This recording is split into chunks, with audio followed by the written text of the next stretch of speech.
Assalamualaikum warahmatullahi wabarakatuh. Makin pas makin pasti, Pas FM pasti.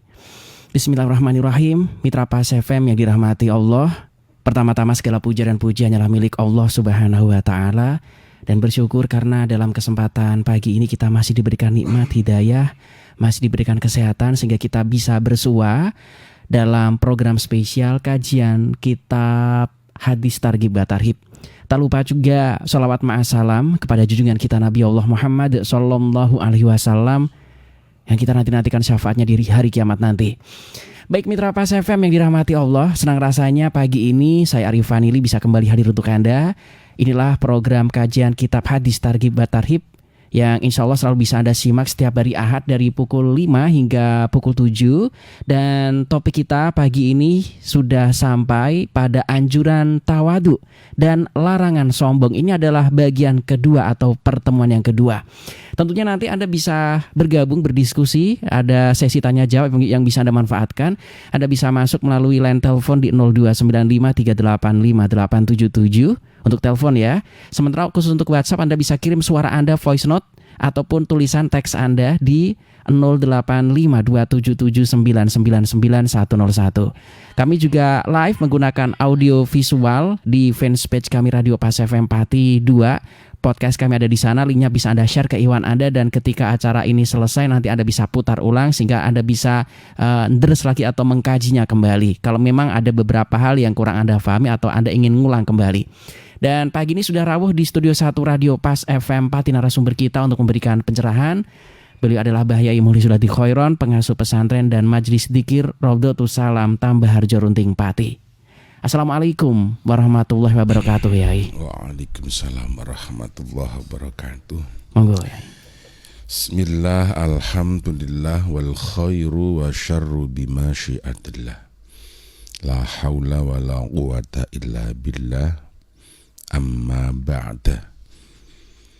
Ila hadratin nabiyil mustafa sidina Muhammadin sallallahu alaihi wasallam wa ala alihi wa azwajihi wa dhurriyyatihi ajma'in, wa ila hadrat jamil masyayikhina wa muallimina wa murabbi rakhina khususan muallifi hadzal kitab syai'ulillahi lana wa lahumul fatihah. A'udzu billahi minasyaitonir rajim. Bismillahirrahmanirrahim. Alhamdulillahi rabbil alamin. Ar-Rahmanir-Rahim Maliki Yaumiddin. Iyyaka na'budu wa iyyaka nasta'in. Ihdinas siratal mustaqim. Siratal ladzina an'amta 'alaihim ghairil maghdubi 'alaihim waladdallin. Rabbi ighfirli wa liwalidayya wa li jami'il mu'minina. Amin. Bismillahirrahmanirrahim. Hadis yang ke-4453, Kitab Targhib wa Tarhib. Wa an Abi Sa'id Al-Khudri radhiyallahu anhu, lan kalista saking sahabat Abi Sa'id Al-Khudri radhiyallahu paring ridho sinten Allah Gusti Allah anhu ing Abi Sa'id Al-Khudri. An Rasulillah saking Kanjeng Rasul Muhammad sallallahu alaihi wasallam, kala ngendikan Kanjeng Rasul, man utahi sapane wong tawadhu iku lamun tawadhu sapa man lillahi kedue Gusti Allah,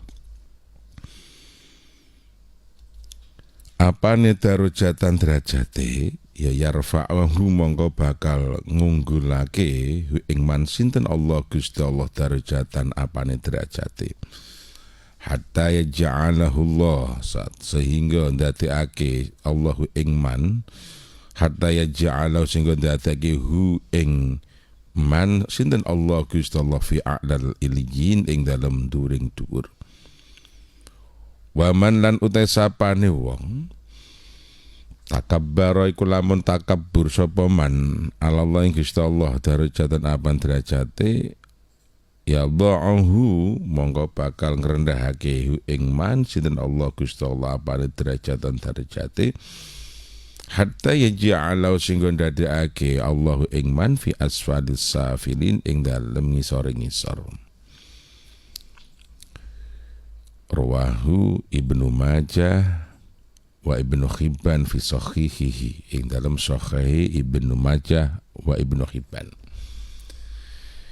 Diterangkan dari Abi Sa'id Al-Khudri radhiyallahu an, dari Rasul Muhammad sallallahu alaihi wasallam telah bersabda, barang siapa yang tawadhu karena Allah, maka Allah akan meninggikan derajatnya sampai menjadi orang yang paling tinggi derajatnya. Fi a'lal iliyyin, itu paling tingginya, tinggi, tertinggi. Jadi orang yang tawadhu itu artinya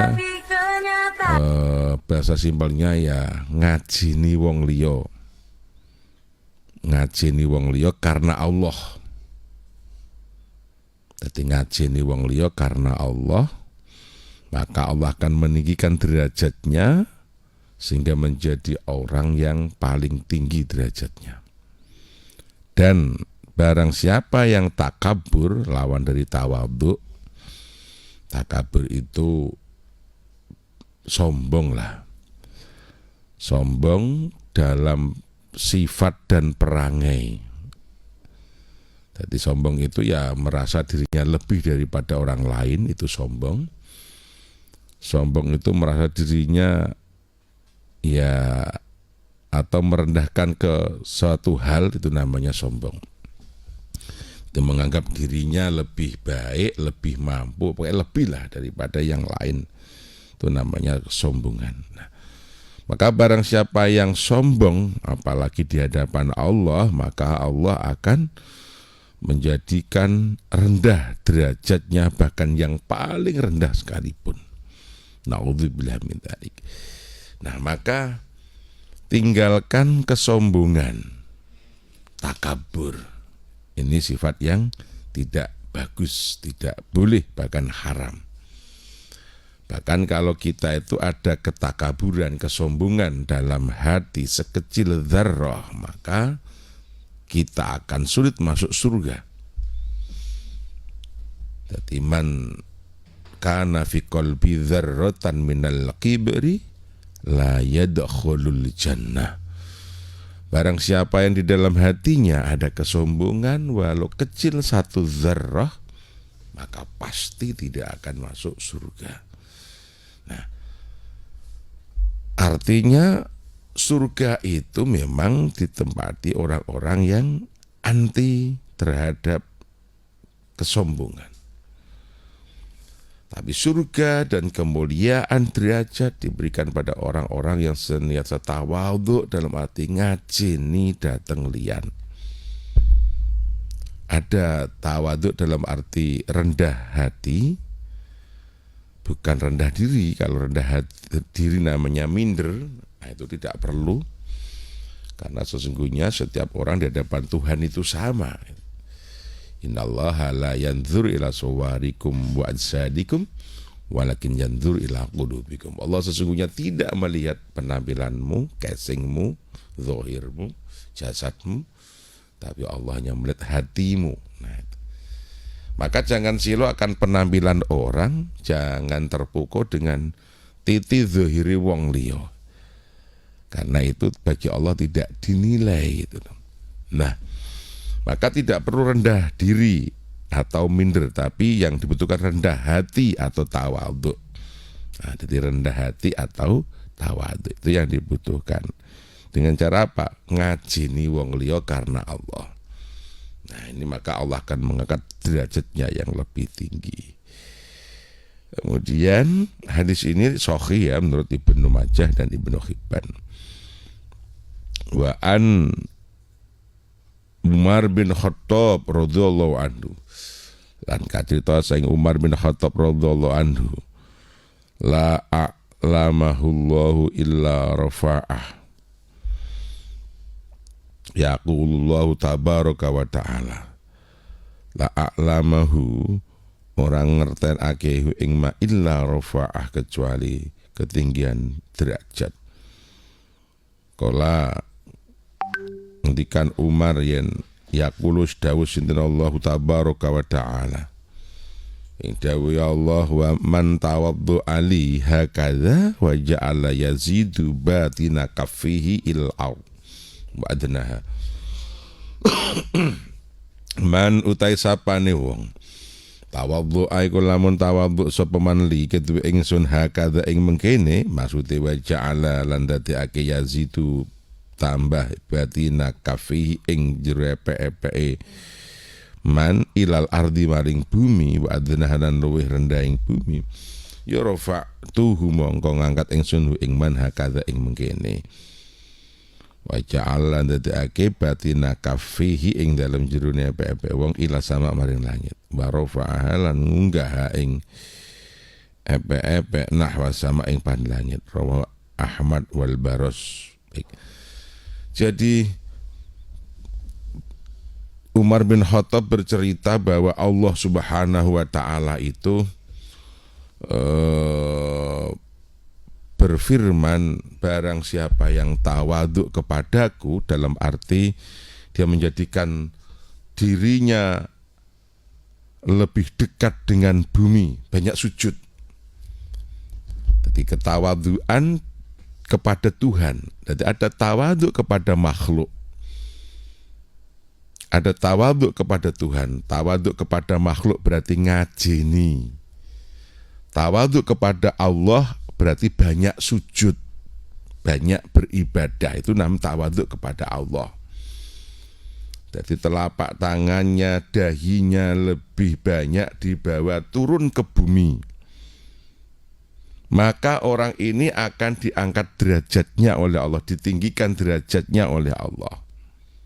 Nah gitu. Jadi ketawaduan kepada sesama itu juga akhlak kemuliaan, meninggikan derajat. Apalagi tawaduk kepada Tuhan, kepada Allah dengan cara perbanyak sujud,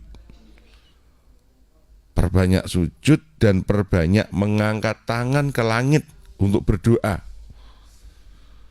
Maka dengan merendahkan diri ke bumi yang paling rendah dan menengadahkan telapak tangan ke langit,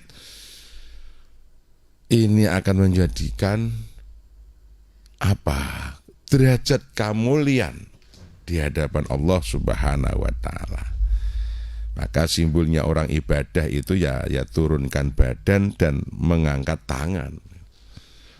Kalau kita sudah menjatuhkan diri ke tanah kemudian mengangkat kedua telapak tangan ke langit, maka Allah pasti turun tangan. Dan istilah ketika kita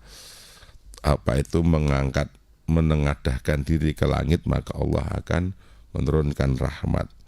Ketika kita telah merendahkan diri, maka Allah akan mengangkat, meninggikan. Ini adalah janji Allah Subhanahu wa taala. Nah, maka beribadah adalah ketawaduan kepada Allah. Sujud salat adalah tawaduk kepada Allah. Nah, maka derajat kemuliaan akan diberikan pada kita. Selanjutnya wa an Umar bin Khattab masih radhiyallahu an alal minbari ing atase minbari ayyuhan nas tawaddu fa inni sami'tu Rasulullah sallallahu alaihi wasallam yaqul man tawaddu lillah rafa'ahu Allah. Umar bin Khattab pada satu khutbahnya dalam mimbar mengatakan, wahai sekalian manusia, tawadhu'lah kalian semua, baik terhadap makhluk apalagi kepada Allah. Maka maka sungguhnya saya telah mendengar Rasulullah SAW yaqulah halin ngendikan, man tawaddu'a barang siapa yang tawaddu lillah karena Allah rafa'ahu Allah, maka Allah akan meninggikan derajat kemuliaannya. Kalau tawaddu Allah akan mengangkat derajat. Nah ini janjilah. Ketawaduan itu bagaimana? Maka menganggap dirinya kecil daripada orang lain. Menganggap dirinya tidak layak berbanding dengan orang lain. Nah itu namanya tawadhu. Tapi orang yang sombong itu menganggap dirinya lebih besar, lebih baik daripada orang lain. Nah, ini maka sifat watak ini jangan sampai menghasilkan watak-wataknya orang sombong. yaitu merasa dirinya lebih daripada yang. Jadi simpelnya begitu, merasa diri lebih daripada orang lain, itu sombong. Kemudian kalau terhadap Tuhan merasa diri tidak usah sujud dan mengangkat tangan, Tuhan pasti tahu, itu sombong juga. Maka tarkud doa fahuwal maksiyah, orang yang meninggalkan berdoa itu maksiat. Wa minat takabur, dan setengah sayang takabur. Maka ketika kita mengangkat tangan sesungguhnya adalah kerendahan diri. Ketika kita merendahkan diri kemudian adalah sesungguhnya adalah mengagungkan Tuhan, maka derajat. Dan kalau kita tidak mau mengangkat tangan berarti sombong. Ketika kita tidak mau beribadah itu lebih sombong. Nah, maka kesombongan seorang manusia ketika terhadap Tuhannya ketika tidak mau meminta dan berdoa, berharap dan bersujud terhadap manusia, menganggap dirinya lebih baik dan lebih mulia daripada yang lain. Nah, maka kita tinggalkan bersama. Kemudian hadis selanjutnya, ruya an Abi Hurairah radhiyallahu anhu qala Rasulullah sallallahu alaihi wasallam, man tawaddu'a li akhil muslim rafa'ahu Allah wa man irtafa'a alaihi wada'ahu Allah, rawahu Tabrani. Man tawaddu'a li akhil muslim, barang siapa yang tawaddu' li akhil muslim ketua sudurul Islam rafa'ahu Allah wa man irtafa'a alaihi wada'ahu Allah. Hampir sama, cuma riwayat Tabrani lebih al-Awsat. Barang siapa yang tawaduk kepada saudara Islam, maka Allah akan meninggikan derajat kemuliaannya. Dan barang siapa yang menganggap dirinya tinggi daripada yang lain, maka Allah akan merendahkannya. Na'udzubillah min dzalik. Nah, ini. Kemudian hadis selanjutnya masih banyak hadisnya.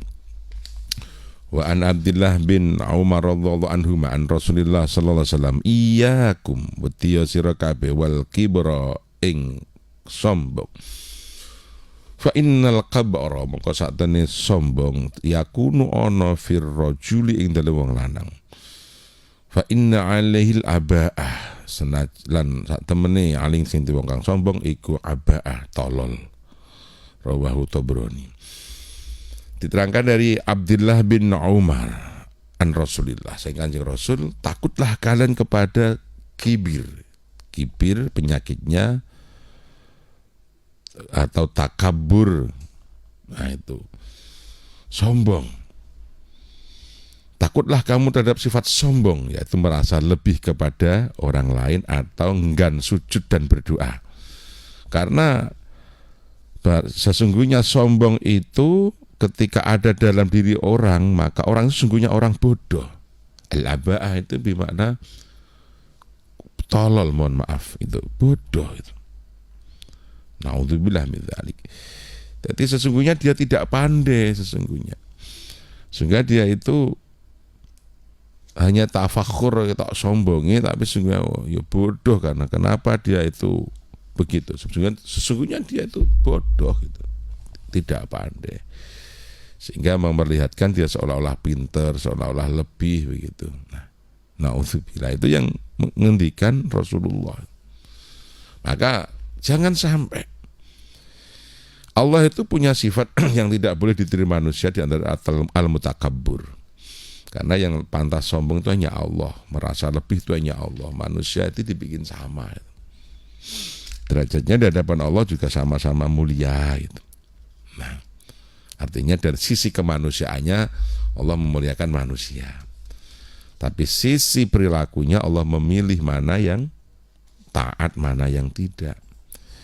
Sisi imannya mana yang yakin percaya, mana yang tidak. Sisi akhlaknya mana yang lebih baik, mana yang tidak baik. Jadi bentuk kemanusiaannya, bentuk manusianya, kemakhlukannya sama. Manusia ya kayak begini, punya hidung, mulut, tangan, kaki. Dan bentuk itu dimuliakan Allah. Allah memuliakan Bani Adam, seluruh manusia. Maka memutilasi manusia juga tidak boleh, merendahkan bentuk fisiknya juga tidak boleh, menghina yang pesek juga tidak boleh. Maka nama body shaming juga tidak boleh kan. Oh, dasar gendut tidak boleh. Oh, dasar cereke. Karena basic kemanusiaan, basic manusianya itu dimuliakan Allah. Itu. Jadi tidak boleh menghina, oh dasar irungnya gede, dasar irung pesek, ya tidak boleh. Karena bentuk fisik itu yang menciptakan Allah Subhanahu wa taala. Mana wong Jawa unen aja dumeh ganteng gitu ya. Tidak perlu.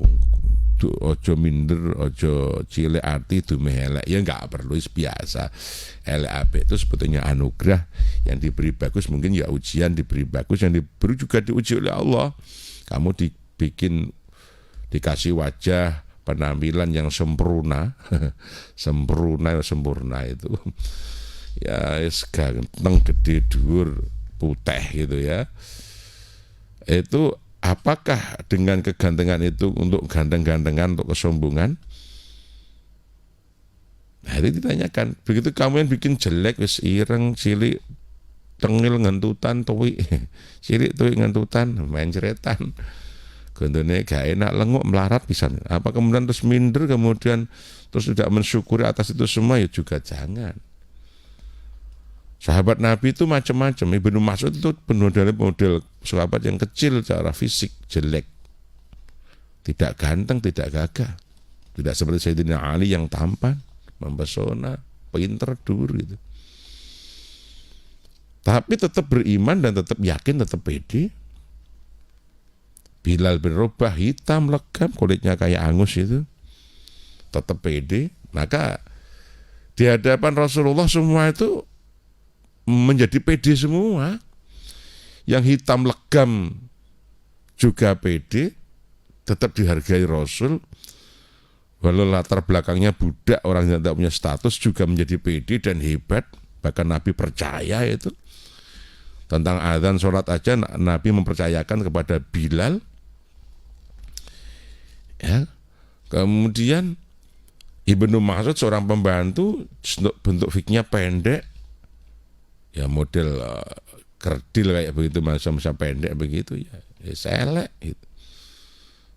Tapi pinter, mampu mendokumentasi, merekam, mengingat apa yang dilihat dari Rasul Muhammad SAW.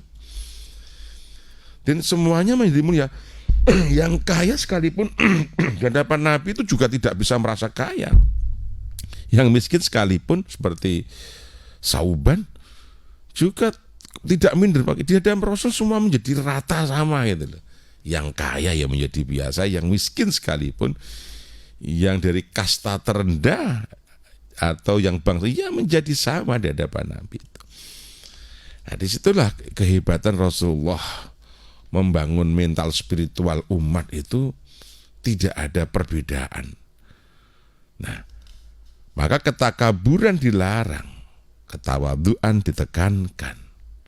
Ketawaduan kepada sesama, jangan merasa lebih terhadap Tuhan, harus banyak beribadah, banyak bersujud dan berdoa, maka menjadi nyaman semuanya. Saya tambah satu hadis dalam bab ini. An Jabir radhiyallahu anhu anna Rasulullah sallallahu alaihi wasallam yaqul, iku ngendikan Kanjeng Rasul, inna min ahabbikum ilayya wa aqrabikum minni majlisan yaumal qiyamah ahasinakum akhlaqa. Ana min ahabbikum, sak temene iku saking kang luwih nyenengake ingsun kum ing ira kabeh ilayya maring ingsun, wa aqrabikum lan luwih marakake kum ing sira min sing ingsun majlisan apane majlis yaumul qiyamah ing dalem dina kiamat iku ahasinakum luwih bagus sing ira apane akhlakon akhlake.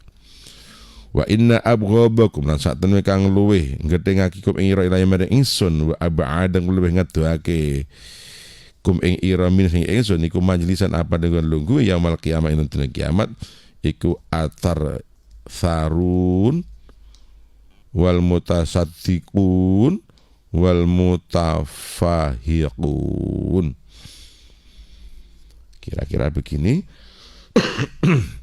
dari Jabir, Rasulullah bersabda, sesungguhnya yang paling lebih menyenangkan kepada Rasulullah dan lebih mendekatkannya di tempat duduknya Rasulullah di hari kiamat adalah orang yang paling baik akhlaknya. Jadi perangai yang baik, akhlak mulia, ada khalqan wa khuluqan, khalqan khuluqan, khalqan akhlak dan kedadiane. Rasulullah itu kan sempurna di akhlak dan kedadiane. Ya, akhlak dan khuluq bagus tuminda, ya bagus rupane itu kan sempurna. Nah, yang paling dekat kepada Nabi, tempat duduknya yang paling dekat dengan Nabi, yang paling dicintai Nabi dari kiamat adalah yang paling bagus akhlaknya, perangainya. Dan yang paling dibenci Nabi dan paling jauh dari tempat duduk Nabi dari kiamat adalah at-tarsarun. Siapa at-tarsarun itu? Tarsarun itu bimakna huwa kathirul kalam taklifan, salah kakean omong, keliru kabeh ngapusi senengane. Itu yang paling jauh dan dibenci Nabi itu. Kakean padun, tur ngomore ngawur itu. Nauzubillah. Banyak ngomong dan ngomongnya itu saenake dhewe. Orang semacam itu disebut dalam hadis ini sarsaruna. Ada catatannya di bawahnya qauluhu ngendikane musannif atsarsar huwa al-katsirul kalam, orang yang banyak bicara. Nah, itu paling jauh dan dibenci Rasul. Yang kedua, al-mutasyaddiqun, ai bimakna wal mutakallim mailun, jadi orang yang suka itu nambah-nambah omongannya ya dibikin ya kayak buzzer cara di media sosial. Buzzer, netizen yang menjadi influencer itu sesuatu ya itu ngomongnya dimiring-miring di tendensius, ngomongnya ya saya naik dewi itu. Nah itu hati-hati, kelak akan jauh dan dibenci oleh Rasul Muhammad SAW. Kemudian wal mutafahikun. Siapa itu? Dia adalah sama isti'la alal ghairih, bahwa hampir sama maknanya ya, ngunggul-ngunggulno sing ora kudu diunggulno.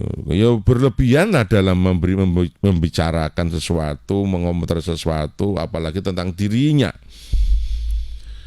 Pokoknya sering nambah-nambah omongan, miring-miring omongan, ngunggul-ngunggul awake dhewe gitu.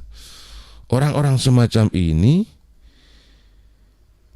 orang yang akan jauh dari Rasul dan sangat dibenci. Kemudian terakhir ada tambahan dalam riwayatnya At-Tirmidzi, wal mutakabbirun, dan orang yang sombong. Ini akan jauh dan dibenci oleh Rasul Muhammad sallallahu alaihi wasallam.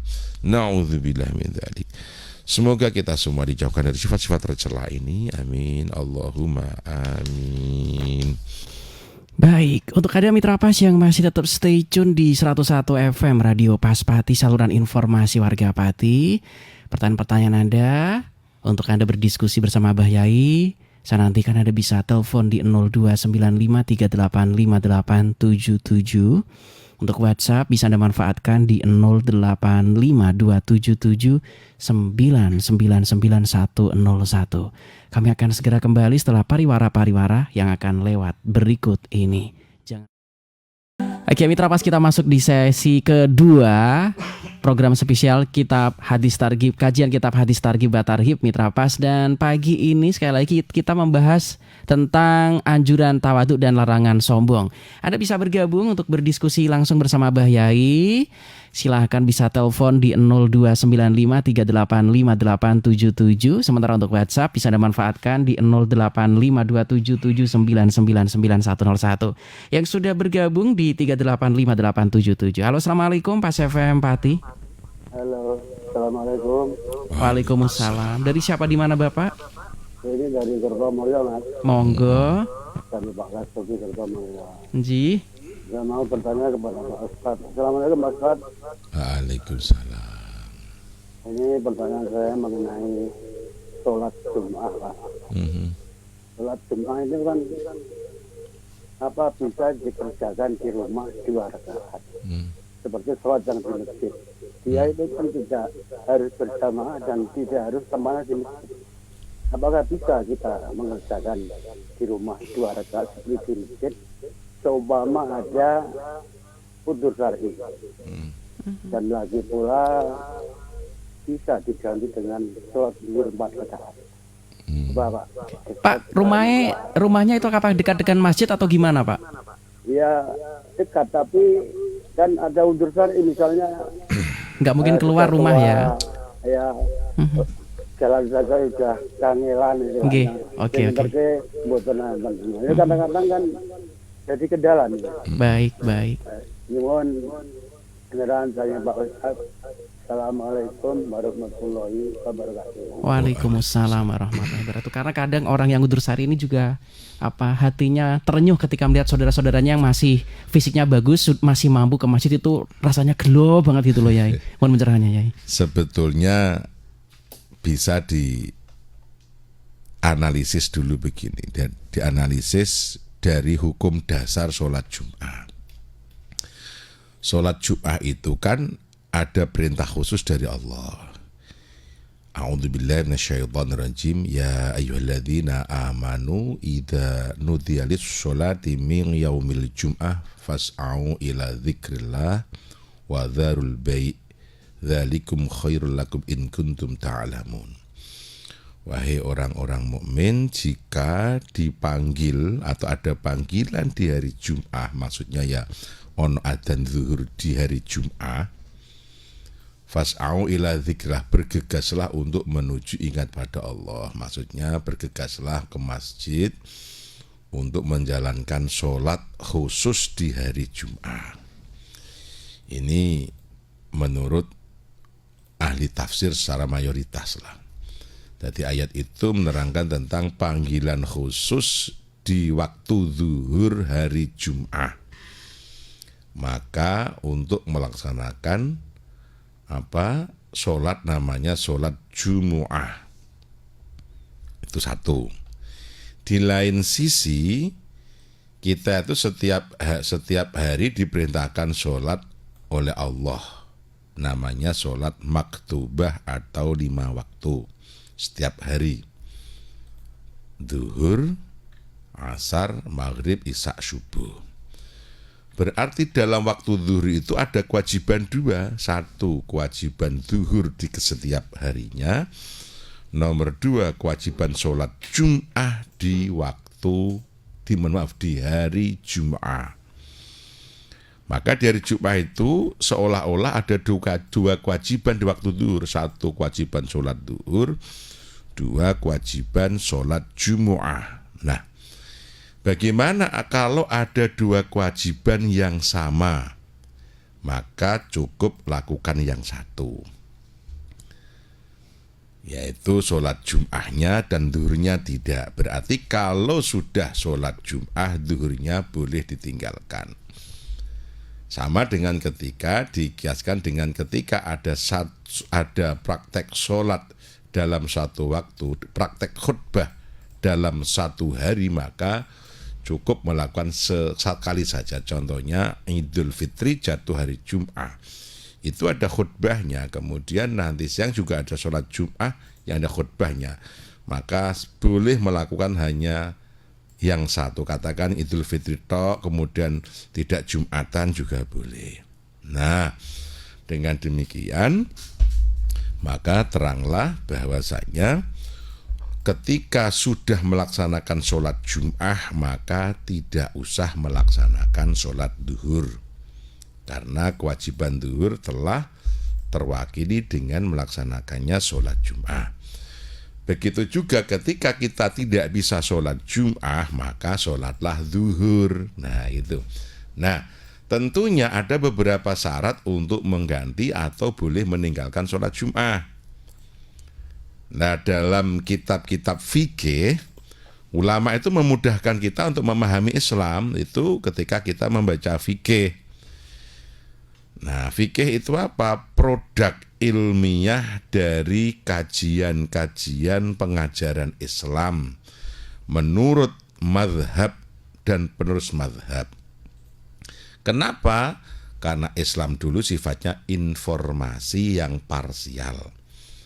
Lah ulama madhab ini Syafi'i, kemudian Hambali, Imam Ahmad bin Hambal ya, Hanafi, kemudian yang satu Abu Hanifah, ini yang pertama kali manusia yang alim, yang faqih, yang betul-betul memang apa ya, ahli pertama kali yang mengkumulkan informasi agama yang dulu parsial, yang hanya disampaikan dari mulut ke mulut. Kemudian beliau ini berhasil menulis, mengumpulkan informasi agama, membentuk satu karya ilmiah, kitab.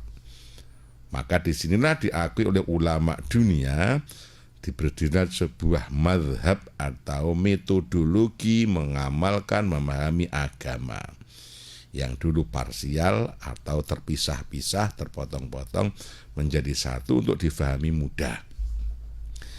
Nah, kemudian diteruskan oleh ulama-ulama generasinya, namanya kalau Imam Syafi'i generasi Syafi'iyah. Jadi mazhab Syafi'i diteruskan oleh, di-endorse, dikuatkan, difahami, disare oleh ulama-ulama Syafi'iyah. Kalau Imam Ahmad bin Hambal, Imam Malik, ya maka ulama Malikiyah dan seterusnya, Hanafiyah dan seterusnya, begitu ya. Nah, menurut fikih Syafi'iyah berarti ulama-ulama yang mengacu pada mazhab Syafi'i, melakukan sholat Jum'ah, hukum melaksanakan sholat Jum'ah itu menjadi wajib bagi siapa? Muslimun, pertama muslim, aqilun, balighun, hurrun, mustautinun, sehatun, nah bitamami arba'ina, kira-kira itu. Jadi Jumatan itu menjadi wajib terhadap seorang muslim laki-laki yang berakal, yang telah balik, yang sehat. Kemudian berdomisili, dan ada 40 laki-laki. Ketika ini maka wajib menjalankan sholat Jum'ah sekaligus mendirikan kalau tidak ada. Bagi siapa? Likulli kuryatin masjidun. Setiap satu kuryah, satu masjid, satu Jum'atan. Kuryah bermakna desa. Satu desa, satu masjid, satu Jum'atan. Nah begitu, yang telah genap 40. Nah, berarti kalau di desa itu kurang 40 laki-laki, maka belum wajib mendirikan sholat Jum'ah. Terus bagaimana sholat Jum'ahnya? Cukup dengan sholat duhur. Fik ya. Ketika sampean sakit berarti sampean tidak wajib sholat Jum'ah, maka cukup sholat duhur, karena sholat kewajiban tidak boleh ditinggalkan. Nah, ketika jenengan belum balik, maka juga tidak wajib sholat Jum'ah. Ketika sampai dalam satu pepergian, karena syaratnya harus mustautinin, penduduk setempat atau berdomisili di rumah di kampung, dalam satu perjalanan tidak wajib menjalankan sholat Jum'ah. Maka kewajiban satu yang tidak bisa terlakoni, maka lakukan kewajiban yang dasar, yaitu sholat duhur. Nah, mudah kan cara memahaminya? Berarti kalau sakit tetap wajib duhur, nek lalungan wajib duhur, kalau belum sempurna 40 wajib duhur. Nah, itu. Sekarang bagaimana kalau yang kurang 40 kemudian melaksanakan sholat duhur? Boleh. Perlukah iltifat mazhab? Tidak perlu. Kalau menurut mazhab Syafi'iyah, laksanakan duhur, kalau kurang 40 kemudian jamaah diajak i'adah zuhri. Apa i'adah? Mengulang dengan sholat duhur. Nilainya sholat Jumat apa? Sebagai li ta'limi lil ummah, pembelajaran bagi umat tentang suatu kewajiban walau belum memenuhi syarat. Maka ba'dal zuhur kemudian ba'dal Jumatan kemudian diajak untuk melaksanakan sholat zuhur atau i'adatul zuhri karo kurang 40. Ini bagi mazhab Syafi'i dan Syafi'iyah. Ya, oke. Karena sholat Jumat itu ada syarat. Sholat Jumat itu dilakukan 2 rakaat setelah khutbah atau 2 khutbah. Berarti kan tidak bisa kalau di rumah tidak boleh sholat, tidak bisa sholat Jumat, tidak ada yang nganter kemudian sholat Jumat sendiri 2 rakaat. Tidak boleh, malah tidak sah. Itu namanya malah bid'ah, mengarang dalam satu agama. Ya sudah, nggak bisa sholat Jumat ya sholat zuhur gitu. Nggak ada yang nganter berarti udzur syar'i berarti jenengan itu. Tenang mawon rasa Jumatan. Tapi kalau tidak sholat Jumat 3 kali dengan sengaja, kita dicap munafik. Kan tidak sengaja karena ada udzur gitu loh. Makanya harus ada udzur. Ya, seperti orang yang ketiduran, orang yang lupa. Bahkan dalam fikih lain itu hujan lebat dan banjir atau terjadi bencana alam itu menjadikan hilangnya kewajiban sholat Jum'ah. Maka kampung-kampung yang terendam air, banjir itu tidak wajib Jum'ah. Pada waktu dulu ada corona, penyakit menular, kita tidak wajib Jum'ah, jadi tenang mawon, turu mawon. Nah gitu. Nggak dosa ya enggak, karena ada udzur syar'i, tidak memungkinkan untuk melaksanakan sholat Jum'ah. Nah, kalau pengen iltifat mazhab katakan, wah ini harus kalau i'adah zuhur keberatan, mosok kampung rana Jumatan, it's okay monggo, maka bermadzhablah Maliki. 7 orang penduduk asli jak Jumatan yang laki-laki. Enak toh nggih? Jadi hukum itu selalu ada solusi gitu. Nah, sudah wong 7 loh, maka jangan heran ketika ada satu kelompok organisasi yang melaksanakan Jumatan wong 7 rolas soal Jumatan. Nah, ya ben wong panjen itu pilihan kok, silakan memilih. Selama ada dasar dari ulama itu insya Allah lah diterima, karena terima itu haknya Allah ya. Tapi setidaknya kita nggak ngawur dalam beribadah lah. Ada rujukan dari para salafus sholih. Karena kita itu orang carry ya, penikmat, bukan pemikir, bukan pencetus hukum. Kita itu pembaca aja, tidak komplit gitu, tidak semuanya. Nah, jadi bagi Bapak yang kalau tidak ada yang menghantar kalau setelah sakit, maka sholat zuhurlah di rumah. Loh, gitu. Sholat zuhur pun kalau jenengan nggak bisa dengan berdiri, silakan dengan duduk kan begitu. Seperti yang bepergian, sholat zuhurnya pun tetap boleh dengan dikosor dan sholat jam. Nah, tapi bagi orang yang bepergian itu nanti ditafsir begini. Bepergian di hari Jum'ah setelah bepergian di waktu hari Jum'ah, apakah menjadikan hilangnya kewajiban sholat Jum'ah? Itu dalam fikih Syafi'iyah dilihat. Kalau perginya sebelum sholat subuh atau sebelum waktu subuh, maka hilanglah kewajiban melaksanakan sholat Jum'ah. Tapi kalau bepergiannya setelah waktu subuh, maka tetap berkewajiban sholat Jum'ah. Ya, gitu. Cara fikih ini tak permudah aja ya. Maksudnya banyak dalam kitab-kitab klasik itu. Fathul Mu'in, Wahab itu banyak sekali referensi yang kita ambil, kita bahasakan mudah saja. Kayak gitu ya. Jadi cukup jenengan melaksanakan sholat zuhur tanpa risau hati dengan keyakinan. Karena tidak mampu melaksanakan kewajiban yang lain karena satu uzur, maka lakukan kewajiban yang lain gitu. Berikutnya ada yang sudah bergabung kembali di 3858777. Itu dalam kaidahnya Mas. Yeah. Yuk tikulli dzi haqqin haqqo. Jadi melaksanakan kewajiban satu, meninggalkan yang lain untuk yang lebih bisa atau maslahah gitu. Baik. Halo, assalamualaikum Pak Syef Empati. Waalaikumsalam Mas Ari. Monggo. Dari siapa di mana Pak? Dari Mas Udin di Juwana. Monggo, silakan.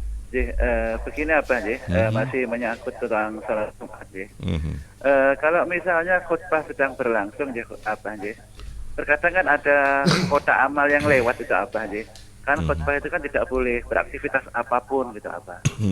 Apakah boleh kita masukkan uang untuk kotak amal yang melewat itu apa Yang kedua, misalnya kalau ada khutbah ada yang merekam di HP itu apakah juga termasuk aktivitas apa ketika khutbah berlangsung? Itu saja apa nggih. Matur suwun. Assalamualaikum. Waalaikumsalam warahmatullahi wabarakatuh. Monggo Yai. Ada dalam pelaksanaan sholat Jum'ah itu ada satu syarat, namanya syarat menjalankan Jum'ah. Dua, ada rukun melaksanakan sholat Jum'ah. Ada syarat, ada rukun. Nah, dalam setiap peribadahan pasti juga mengandung adanya syarat dan rukun. Syarat itu suatu hal yang harus dipenuhi sebelum melaksanakan. Rukun itu satu hal atau hal-hal yang harus dilakukan di dalam melaksanakan peribadahan. Jadi syarat, saya ulangi, syarat itu hal-hal yang harus dipenuhi sebelum melaksanakan peribadahan. Rukun itu hal-hal yang harus dilakukan di dalam melaksanakan peribadahan. Maka ada syarat dan rukun. Contohnya orang kalau mau sholat syaratnya harus wudhu, kayak itu ya. Di dalam sholat rukunnya adalah ada takniyat, takbiratul ikhram, baca Fatihah, rukuk, tumakninah dalam rukuk dan seterusnya sampai salam. Itu namanya rukun. Khutbah Jum'ah juga begitu. Pelaksanakan sholat Jum'ah.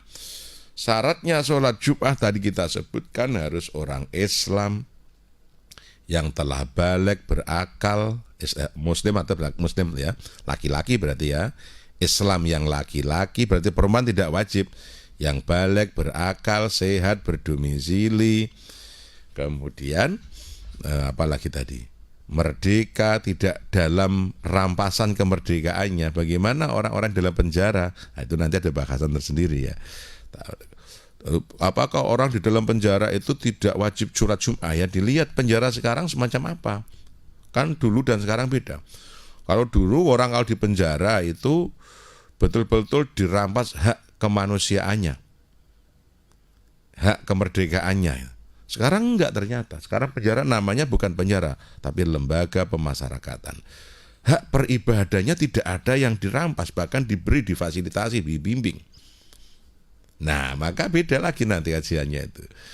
Maka menurut apa ya? Kalau fikih klasik orang di penjara ya tidak wajib melaksanakan sholat Jum'ah. Karena apa? Penjara dulu itu orang di sel, ngising, buang air besar kecil di situ, mandi situ, dan airnya nggak ada, sehingga sholatnya pakai tayamum gitu. Ya, jadi sangat tidak manusiawi. Maka betul-betul dirampas kemerdekaan. Sekarang enggak. Ada orang yang dinyatakan salah oleh hukum atau dipersalahkan atau memang benar-benar salah secara hukum negara, maka dia menjadi istilahnya apa? Dulu namanya narapidana. Sekarang bukan narapidana, menjadi warga binaan lapas. Namanya sudah beda. Karena adanya HAM, hak asasi manusia, yang memanusiakan dalam arti kemerdekaan, melindungi kemerdekaan setiap warga bangsa. Dan konstitusi kita juga menjamin setiap warga negara berhak menjalankan keyakinan dan agama masing-masing. Kemudian bentuk pelaksanaannya dilembagakan. Loh, berarti kan tidak ada yang beragama Islam dikasih masjid, diundang no kiai, gitu, ben diulang kiai, gitu. Sing gak iso maca Quran diundang no ustad, ya. Ben diwarai ngaji kon, maka tidak ada yang terampas, waktu sholat dikeluarkan. Nah, maka orang-orang yang menjadi binaan lembaga pemasyarakatan atau dulu namanya narapidana kalau sudah putusan ingkrah, atau tahanan kalau masih dalam proses persidangan, maka tetap berkewajiban sholat Jum'ah setelah berdomisili 21 hari. Kalau sudah 21 hari menetap, wajib sholat Jum'ah. Kenapa hitungan 21 hari? 21 hari itu hitungan terpanjang bagi musafir yang boleh qadha dan jamak, sekaligus tidak berkewajiban menjalankan sholat Jum'ah. Setelah itu maka berkewajiban, karena bentuk lapasnya penjarane beda dengan zaman dulu. Sekarang itu ya kayak pindah tempat gitu aja kok ya, pindah tempat gitu, pindah suasana aja, tapi dasar kebebasannya tetap diberikan. Mandi sak seger-segere, sholat 5 waktu sak katoke, zikir wirid di perjumatan ada masjid. Intinya tidak, yang dibatasi hanya ruang lingkup waktu saja, tapi kehidupannya tidak ada yang dibatasi. Jumatan difasilitasi, disediakan imam dan khotib juga. Iya, ada masjidnya, bagus. Intinya apa yang menjadi hak dasar atau azazinya sudah dilindungi oleh undang-undang dan diberikan. Maka berarti orang yang di penjara, mohon maaf karena namanya bukan penjara, orang yang ada di lapas berkewajiban melaksanakan sholat Jum'ah ketika ada di situ, kalau nggak ada yang mendirikan ya setelah 21 hari. Baik, kita terima suara yang masuk atau voice note yang masuk. Halo, assalamualaikum Pak Sefem Pati. Assalamualaikum warahmatullahi wabarakatuh. Waalaikumsalam. Kiai, niki kula Samiti Pak Samiti ya. dari Desa Kerandan Trangkil.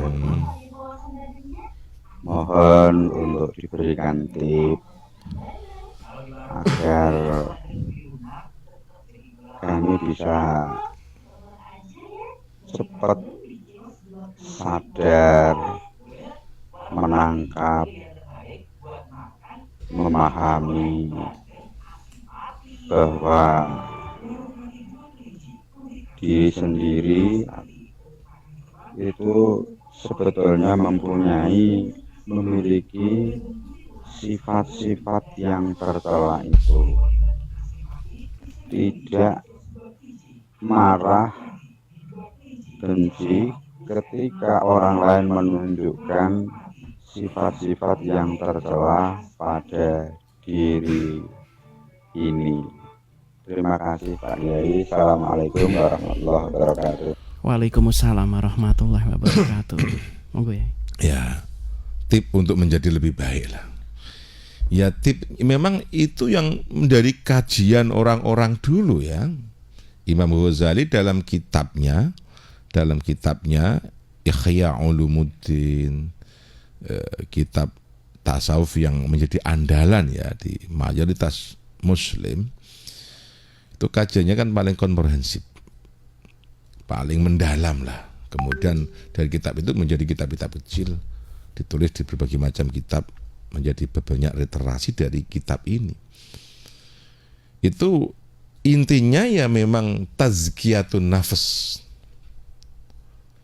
wajibun likulli muslimin. Membersihkan hati itu satu kewajiban tiap orang Islam. Membersihkan hati dari apa? Dari penyakit-penyakit hati. Artinya sehebat apapun ibadah kita, kalau hatinya kotor, itu tidak dinilai Allah. Sekuat apapun ibadah kita, kalau hati kita rusak, tidak dinilai Allah. Mau berapa kali berangkat haji umroh, kalau hatinya penuh dengan iri dengki, hilang pahalanya. Mau berapa kali membaca Al-Quran, khataman, kalau sombong, sulit masuk surga. Nah, maka membangun kesadaran ini loh, membangun kesadaran bahwasanya suatu amaliyah yang didasar dengan niat yang buruk dan hati yang kotor itu tidak bernilai di hadapan Allah Subhanahu wa ta'ala. Maka Al-Ghazali memberi satu rumusan untuk mencapai satu kemuliaan keagungan itu dengan 3 tahapan. Paling sederhananya, kalau amaliyahnya menjadi 7 aqobah, jadi penyadaran dirinya dari 7 aqobah, nanti bisa membaca kitab namanya Minhajul Abidin. Minhajul Abidin satu karya Al-Ghazali juga. Ada 7 tahapan sulit untuk menggapai menjadi insan kamil. Yang pertama itu aqobatul ilmi, aqobah ilmu. Maka untuk membangkitkan satu kesadaran, maka pertama ada ilmunya dulu. Jadi harus menempuh jalan pemahaman. Nah, kalau kemudian dan seterusnya ya, karena 7 itu. Jadi untuk membangun kesadaran itu agar menjadi seorang pengibadah di hadapan Allah, maka didasari dengan ilmu. Orang mau sholat bilang sholat khusyuk, kalau nggak ada ilmunya, hanya mau ngomong kosong. Orang mau katakan dia mau beramal sholih, tapi kalau nggak ada ilmunya, hanya ngawur-ngawuran. Orang mau bilang rajin ibadah, tapi kalau nggak ada ilmunya, ya ngawur-ngawuran. Dan banyak ya. Taruhlah tentang Al-Quran saja, membaca Al-Quran. Banyak orang yang ngomong tentang Islam pinter, tapi mau Qur'ane mek plek. Wes, mohon maaf kasarannya ranggadeg gitu. Itu kan juga ngeri juga. Nggak ada ngilmu. Ngomong Islam pinter tapi mau Qur'ane belepotan kan kata. Berarti melihatkan dia bukan seorang ahli ilmu di bidang ilmu itu. Ya, retorika mudah membaca, tinggal copy paste menerangkan. Tapi basic agamanya kan membaca Al-Qur'annya fasih, tajwidnya betul, fasohanya iya. Masuk tajwid aja nggak menguasai dan berbeda tentang Al-Qur'an. Sama ketika kita mau menjadi seorang hamba Allah, bagaimana mungkin kita mampu kalau tentang hati kita aja kita tidak paham. Penyakit hatinya nggak tahu. Sekarang mana mungkin mampu mengobati diri menjadi sehat kalau penyakitnya aja belum ditemukan. Maka yang terpenting adalah membangun kesadaran diri. Dari apa? Dari aqobatul ilmi, dari tahapan ilmu. Maka belajar dulu, ngaji, dengarkan dawuh-dawuh Quran, hadis, dawuh ulama, kemudian dijadikan sarana menuju perbaikan dan kesadaran. Nah, ketika ilmunya sudah kita dapat, menimbulkan satu kesadaran, taruhlah ilmu kita ketahui, orang sholat itu ibadah syar'i yang dilakukan ketika memenuhi syarat dan rukunnya diterima Allah. Tapi tentang pahala itu ketika hatinya baik. Nah, maka kemudian 7 itu kemudian disederhanakan, dirangkum dalam satu metodologi. Apa metodologinya? Pertama adalah takhalli, ya gitu ya, tahalli, tajalli. Jadi Imam Ghazali memang sangat luar biasa dalam perumusan-perumusan itu. Dari 7 aqobah atau 7 tahapan sulit kemudian menjadi 3 ringkasan yang menjadi target untuk apa yang kita lakukan. Takhalli. Nah, takhalli itu artinya apa? Takhalli itu menyepikan hati, membersihkan hati dari semua kotoran hati, sombong, sum'ah, ujub, iri, dengki, dan seterusnya. Kemudian tahalli, menghiasi dengan sifat-sifat yang baik, memanisi sabar, syukur, ridho, nerima, husnudzon. Masya Allah. Baru tajalli, mengagungkan Allah terus. Dah kalau sudah, maka jadilah orang itu baik. Tapi kalau hal ini tidak difahami, mau sampai kapanpun tidak bisa baik, ya, sehingga dia akan merasa baik, sesungguhnya tidak baik. Kalau gimana wong? Tiap hari ke masjid hatinya penuh dengan kesombongan dan iri dengki, maka Allah ya rageduga tuh. Tiap minggu ke Baitullah tapi hatinya penuh dengan kesombongan dan iri dengki, ya percuma tuh. Tiap hari bersedekah, beramal tapi riaknya enggak habis-habis, ayo percuma tuh. Jadi hal ini harus pemahaman ini tersadarkan ketika ada ilmunya. Kalau enggak ada ilmu ya ngomong kosong. Dengerin ceramah aja enggak mau, denger pengajian enggak mau, denger dawuh kiai juga enggak mau. Dia merasa paling tahu, paling benar, paling bisa. Ya sampai kapanpun tidak akan ada perubahan, tidak ada value dalam kehidupan, tidak ada peningkatan keimanan dan keilmuan. Karena kesombongan itu sesungguhnya adalah ketololan gitu loh. Al-aba'ah itu, kebodohan sesungguhnya itu. Nah maka ini menjadi program dasar yang harus dilaksanakan seluruh muslimin. Tazkiyatun nafas, bersih-bersih lah.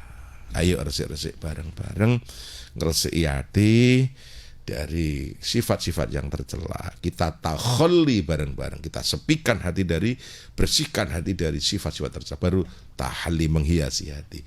Baru bisa tajalli. Sampai mau beribadah tajalli kepada Allah, dasariku kotor, reget, ya enggak mungkin. Allah itu innallaha thayyibun la yaqbalu illa thayyibah. Allah itu suci, indah, baik, tidak menerima kecuali yang indah, yang suci, yang baik. Dasarnya begitu. Mencuci pakaian tidak mungkin dengan air kencing, tapi dengan air suci, tahir mutahhir, gitu Pak. Nah, itu kesadaran ya. Maka tipnya adalah sadar kita beribadah itu perlu ilmu. Nah itu. Maka dalam satu ungkapan hadis, satu dawuh hadis, al-ibadatu bila ilmin laghun. Ibadah tanpa didasar dengan ilmu hanya percuma, sia-sia. Dan itu banyak sekali orang yang beribadah khusyuk tapi orang dong ilmu nih. Ya karena orang sekarang lebih kecenderungan adalah kamuflase, casingnya, zahirnya bukan isinya. Ya penampilan, kuantitas bukan kualitas. Ini yang ngeri gitu. Maka ayo sadarkan diri dengan ilmu, pengetahuan yang benar, berguru yang benar, ya, dari jalur yang benar. Maka akan ketemulah kita pada ajaran yang benar itu. Karena agama sekali lagi sifatnya informasi. Maka carilah informasi yang terpercaya, yang valid. Nah, maka jangan pernah belajar agama dari hanya media membaca tanpa digurukan. Man lam shaykha wa shaykhu syaitan, barang siapa yang tidak pernah menemukan guru, maka gurunya adalah setan. Wa may yudlilillah falan tajida lahu waliyan mursyida. Orang-orang yang tersesat disesatkan Allah. Sesungguhnya dia tidak pernah menemukan guru dan tidak mau mengangkat guru yang mursyid. Mursyid itu yang membimbing. Ya, guru tapi tidak membimbing, ya, bukan mursyid. Nah, dalam istilah thariqah, kalau mursyid itu guru yang punya otoritas untuk mengajarkan suatu amalan zikir tertentu. Tapi mursyid bermakna adalah pembimbing atau guru sejati. Maka carilah guru dan bergurulah dan amalkan dan patuhi guru itu. Itu. Baik, satu penelpon lagi Yai yang sudah bergabung di 385877. Assalamualaikum Pak FM Pati. Waalaikumsalam warahmatullahi wabarakatuh. Baik, dengan siapa di mana Bapak? Bapak Cipos Gununggal. Monggo. Assalamualaikum warahmatullahi wabarakatuh. Waalaikumsalam. Jadi nyuwun pirsa niki tentang kesombongan. Napa bedane tiang bersilent? Silent itu maksudnya menghindari dari kafarat sama tiang sombong. Pun ngeten mawon Abah Yai nyuwun penjelasan. Assalamualaikum warahmatullahi wabarakatuh. Waalaikumsalam warahmatullahi wabarakatuh. Monggo Yai, bersilent itu lebih banyak memilih untuk diam saja mungkin. Atau semacam sifat apa itu istilahnya? Guslah ya, kalau Imam Al-Ghazali dulu. Ya berkholwat, berkholwat lebih banyak. Ya itu termasuk sikap pilihan. Daripada kita tampil takut nanti hati kita nggak kuat, itu memang sikap yang paling baik. Menyendiri memang ya. Ya. Mengasingkan diri atau pripun? Bisa bermakna mengasingkan diri, bisa bermakna menyendiri. Untuk kalau orang-orang dulu kan justru begini, dia itu menyembunyikan jati dirinya.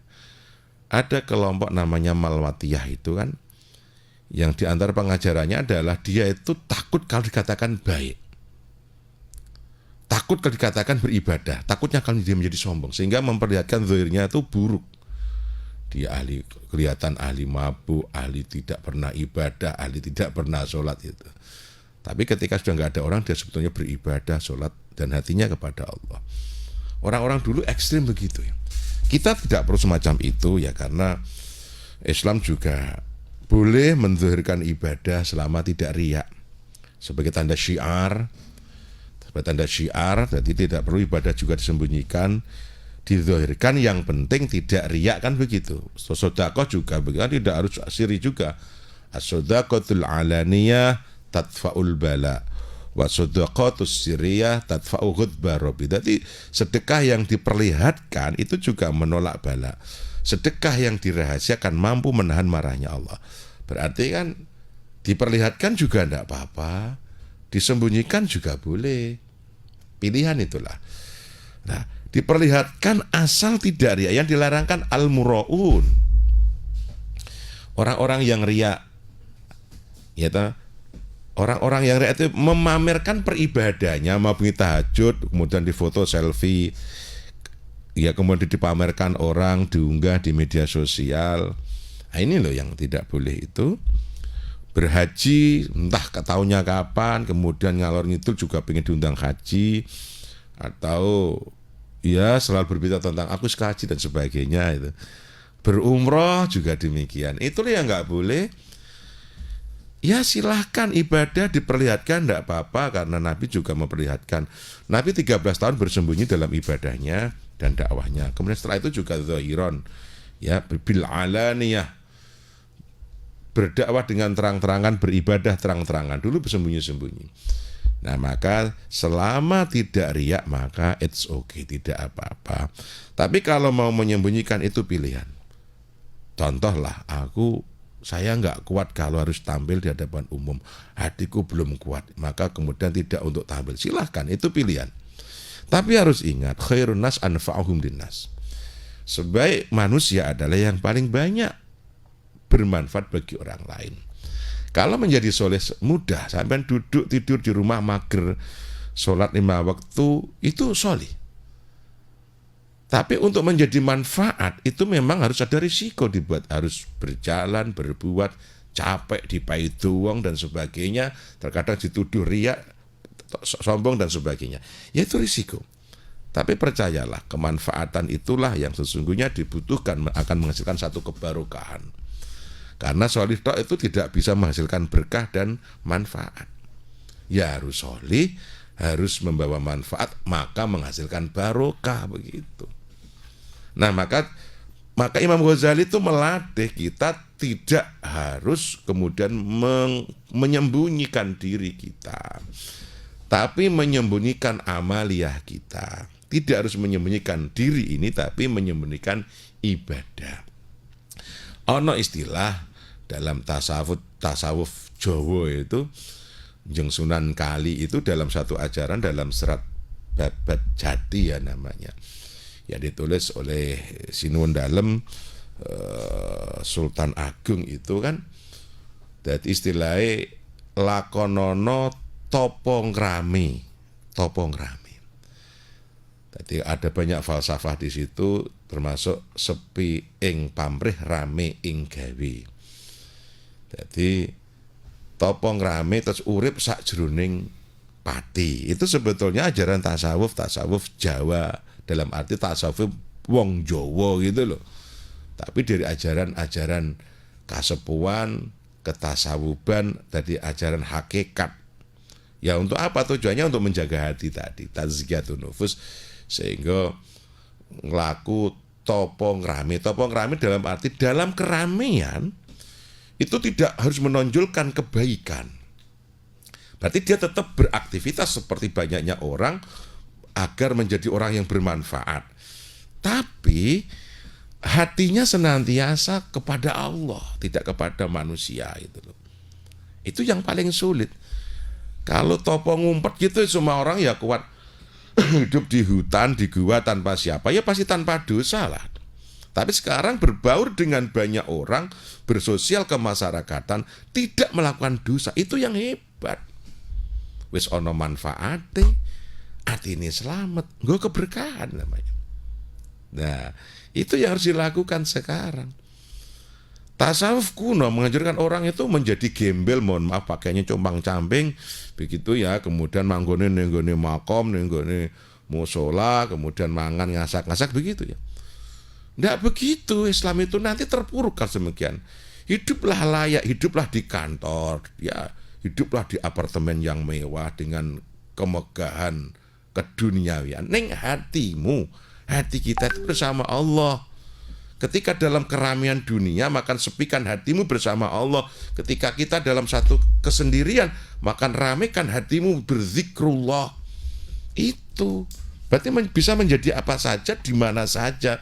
Asal hati kita bersama Allah, sikap kita itu terpantau, merasa terpantau oleh Allah, selamat gitu loh.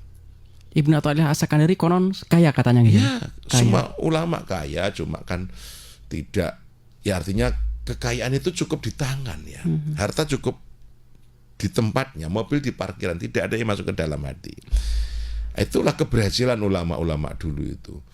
Jadi banyak yang enggak. Sekarang Imam Syafi'i dalam makolahnya juga pernah tertegun dengan satu pendapat. Imam Syafi'i dulu sangat benci terhadap orang alim yang kaya. Ketika berguru pada Imam Malik itu, dia masih iskal terhadap wong kiai kok sugih gitu. Curiga enggak ya? Iya, rapi itu. Kemudian ketika beliau Imam Malik sudah merasa ilmunya habis terserap oleh Imam Syafi'i, kemudian Imam Malik dikasih bekal, kamu bergurulah kepada seorang ulama sana, nih tak sangoni, ilmuku sentek, kira-kira gitu.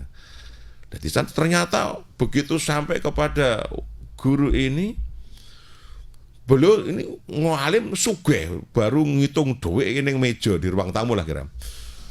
Kemudian Imam Syafi'i tambah isu, piye lah kok mungkin rupanya kira-kira begitu. Kemudian gurunya ini, calon gurunya ini, hei sentuh, sel deh kira-kira gitu. Saya tanya, duit semene berai ini sampean luwih seneng di? Sing duwe kiai ngalim ahli ibadah apa wong nuwakal sing ahli maksiat? Wah, jenengan mawon mungkin kacau mungkin. Nah, baru tersadar ternyata kalau harta benda kekayaan dimiliki orang-orang solih, orang-orang alim, manfaatnya akan banyak. Bikin musola, bikin masjid, pengajian, ngurmat umat dan sebagainya. Tapi kalau kekayaan harta benda dimiliki orang-orang bodoh dan orang-orang ahli maksiat dan orang sombong, gue paling gini kak kendang dutan, bayari wong mabuk, ngundang wong minum-minum dan lain sebagainya. Nah begitu ya, maka bukan berarti kalau kaya kemudian tidak bisa dekat. Tidak, banyak ulama yang kaya justru bisa mendekat pada Allah. Banyak sahabat yang kaya justru menjadi pelopor dakwah. Maka yang berikut ada tugas kita, topo ngrame itu yang paling sulit. Mati sak jroning urip, wong ijo urip kok kon mati. Artinya mati rasa, mati hati, tidak ingin, artinya harus diproteksi dari seluruh pengaruh keduniawiaan. Itu tadi tidak harus ngumpet. Ayo berbaur kepada masyarakat. Bermasyarakatlah dengan baik, ning hati kita dijaga. Dinono kotor yang dirus, maka terus tazkiyatun nafas itu, proses itu harus terus. Ora kudu ngumpet manggon ning guwa, kemudian ning jero kamar. Ayo berbaur dengan masyarakat. Ya, sholat berjamaah, ono tahlilan, ikut tahlilan Yasin, bermasyarakat. Kalau dibutuhkan tampil, jangan takut riya. Sudah bismillah. Wah, enggak, aku saya takut riya.